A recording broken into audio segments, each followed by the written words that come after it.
Welcome back, I guess. I did not expect to go into this video with this reaction. Particularly, I was going to make a video tonight just to, just laugh at the fact of what this team is currently going through. And instead, your Orlando Magic take down the Denver Nuggets 122-120 in a night where they were missing eight rotational players. Now, keep in mind how many roster spots are on an NBA team. We were down 8 players. We were down Markelle Fultz, Gary Harris, Jonathan Isaac, Wendell Carter, Franz Wagner, Anthony Black played for like a minute and a half and checked himself out because he was sick. Goga Bitadze, like we are rough, and I didn't expect anything out of this game tonight. I'm gonna be honest, I didn't expect anything. I mean, maybe I'm wrong though, because apparently all you need is Paolo Banchero on the court and anything is possible. After taking 3 just absolutely heartbreaking losses on a road trip that just has been terrible all around, we come into Denver, probably the team that we looked at. If you looked at this road trip beforehand, you would probably look at Denver and be like, okay, like this is probably the loss. If maybe we have a chance versus the other 3 teams, this is most likely our loss. We come out and we just fire away with nothing to lose.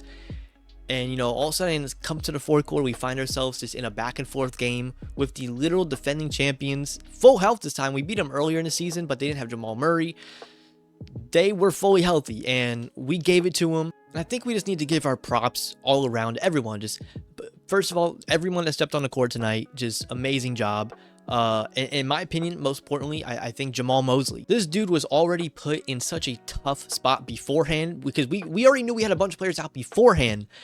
But then, like, an hour before tip-off, we get this report that, players were feeling ill. There was 3 more players that were now game-time decisions. Goga, Wendell, and Anthony Black. Goga and Wendell both got ruled out, and Anthony Black tried to play a little bit, but he was just way too sick and had to sit out the rest of the game. And now it's like, you have literally no options. You just got to work with what you got, and you could see him on the sideline tonight. He gave it his all, and that's a term you could just use for everyone tonight. They gave it their all, and the work, thankfully the work paid off, because it would just really hurt to see them do this for a second straight time. Obviously, it happened in Denver, and it was even worse tonight than what happened in Denver. We were even more banged up. The Sacramento loss was absolutely heartbreaking. Just everything that Paolo did, and losing Franz, the efforts from everyone, it was just heartbreaking to lose that game. And then we come out tonight and we grew, give that same energy and pretty much repeat the product, this time with a win involved. Before we get to the obvious man of the night, there is one player that I need to give an absolute huge shout out to, and that is our 2-way player, Trevelin Queen. Because I can almost promise you, going into this week, there is no way that this dude thought that he was not only going to play 38 minutes the previous game, but now another 35 minutes tonight. And in those 35 minutes, he was a real contribution to this team, especially on a defensive end. I was like shocked how well he played on that side of the ball. And not only his perimeter defense, because remember, he's a guard, but his shot blocking has been pretty impressive. I think he had one today. He had a really big one in Sacramento. So yeah, just one of many players tonight that have stepped up. And that's pretty much the theme for everybody I'm going to go over, like this stepping up. Starting off with Chuma Okeke tonight. Did only play 28 minutes. He was inserted into the starting lineup. Didn't really shoot the ball too much. He did have a really impressive game versus Sacramento. I'm pretty sure he went almost perfect from the 3-point line. He did give us a block and a steal. Also, 7 rebounds, which was a big deal tonight because we really didn't have any bigs. Mo Wagner was the only center on the roster. And in 37 minutes tonight, he gave us 19 points, 11 rebounds, 3 assists, 2 steals, while also being pretty efficient along the way, but most importantly, taking on the Jokic matchup. Obviously, nobody can stop Jokic. You can only, just hope to contain him. And you can say he did a pretty good job of that. 29 points tonight, that's just whatever. But he only had 4 rebounds and 8 assists. And, for a guy of Jokic's caliber, that is doing a pretty good job. And then another huge player who stepped up for us tonight, retaining his 6-man role, Cole Anthony off the bench, 31 minutes, 23 points, 2 rebounds, 4 assists, and just provided a bunch of huge shot making, in important times when needed. Sparked the, I believe, 18-point comeback And just a great time for Cole to step up. He went through a little couple game slump, and it is what it is. You can't go back and fix those. But tonight he overpowers it, and gives us this performance and a huge factor for the win. And then we cannot forget about Jalen Suggs.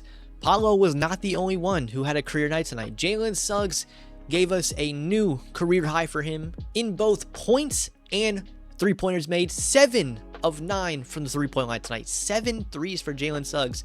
27 points. That is a new career high. And I might be wrong, but I believe that's back-to-back career highs from 3 from Jalen. Now, I believe last game he had 6, which was the record for him at that point. And now tonight comes out and just breaks it again with 7. But most importantly, what we got out of Jalen tonight was just his contagious energy. I mean, he had a rebound late in the fourth after, by the way, stopping Jokic on a one-on-one in the post. He then comes down and, he just grabs this insane rebound, runs out to the corner. They kind of trapped him, and he just draws a foul, which sends him to the free throw line. And it was just a huge play all around. But not only just that, just all game, just throwing his body around, diving for balls when needed to, applying pressure, trying to read lanes, get steals. He had another possession. He had another possession where on Jamal Murray, once again, late in the fourth, and it was just like, it was picture perfect defense. I believe Jamal Murray went up for like a floater, ended up banking it off glass, didn't even touch rim. So yeah, man, I know some of you are a little quick to get on the Jalen for some rough shooting performances, but a lot of shooters, a lot of the best shooters have off nights. I'm not saying he's on that caliber yet, but like, you just got to be patient and understand that this is just how it works.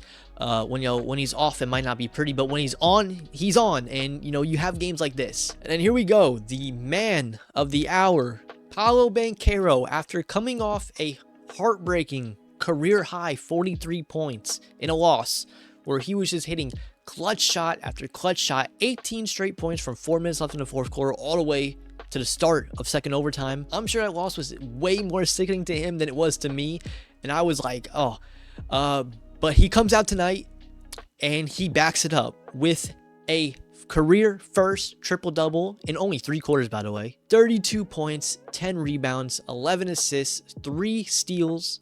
And man, the tear that he is on right now, like, you probably know, my expectations for Paolo are very high. And like, what we've seen from him, going against this, adversity, it somehow brought these expectations up even higher for me. Like, I'm seeing him now, like, it feels like on a completely different level. Like, last game, what we saw from him was straight up just amazing. And then to follow it up tonight on even a shorter handed team, a performance like this is just, it's amazing. This is like reminiscent of some like LeBron James stuff going on right now. I might be, overreacting a little bit. I'm sorry. I'm excited right now.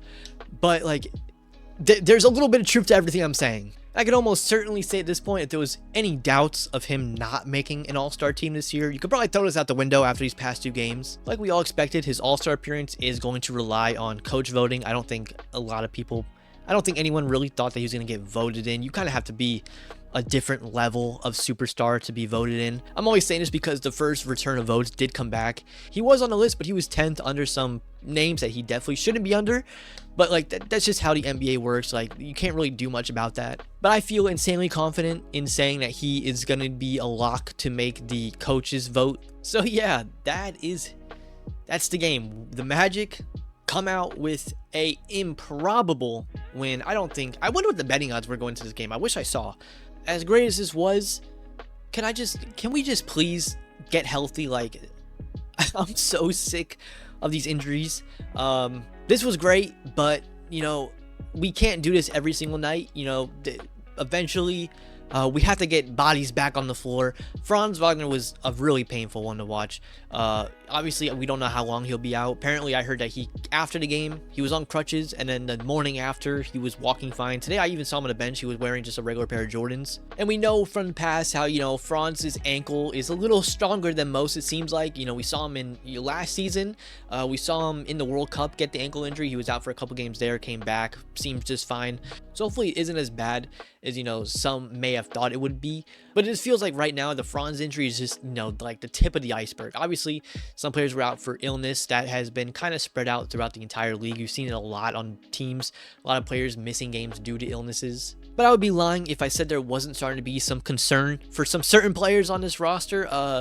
Markelle Fultz, I don't know what's even going on with him anymore. He every day it just feels like a different blockage to his return.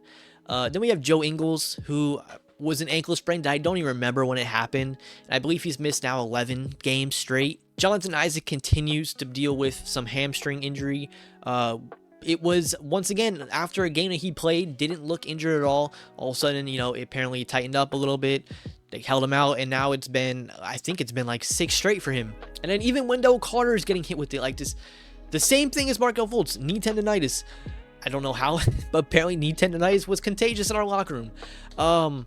He was out for a lot of the season so far with this hand injury. He finally comes back, and now he's dealing with this knee tendonitis, and he's, he played last game. He misses the game before that. He misses tonight. And I know I saw some reports crawling around today about, potentially him being shopped by the Magic. I don't know how true that is. Obviously, the Magic don't really leak that much, but, other teams do. So, I'm not going to blow off anything I hear. But it is definitely an interesting thing, and I do not envy our front office right now. They have some very difficult decisions that will need to be made soon here. The past couple days, I've seen a couple players, names thrown out for trade that have been linked to the Magic. It seems like guards particularly, obviously there are players around the league who are starting to, come to a decision of what they want to do, or even, things lashing out. Like, I don't even know what's going on with the Golden State situation with Kuminga and Moody today speaking out. So yeah, it's definitely going to be a next interesting month. I think the trade deadline is February 8th. It's January 5th. So, we have a little over a month to that, so it's definitely going to be interesting to see what comes from then. But with that, thankfully, we do head back home for our next game, Sunday versus the Atlanta Hawks. I think we have a 2-game home span, because I think it's the Hawks and then the Timberwolves. So 2 more tougher opponents. The Timberwolves, obviously a different level of tough. I think the Hawks got blown out by like 50 tonight. So obviously us being their next game, we have to be on our toes, because they are going to want to, make up for that loss. Hopefully, maybe, please, we can get some bodies back. And honestly, at this point, just most importantly, don't lose anymore. We physically cannot deal with more injuries. We have borderline minimal players. So yeah, while this was fun, it's definitely not downhill from here. But as always, we will celebrate until then, because I'm not going to take anything away. This was an absolutely amazing win for us. But on that note, if you guys did enjoy the video, please feel free to like, comment, and subscribe. And as always, I'll catch you guys in the next one, and I'm out. Peace.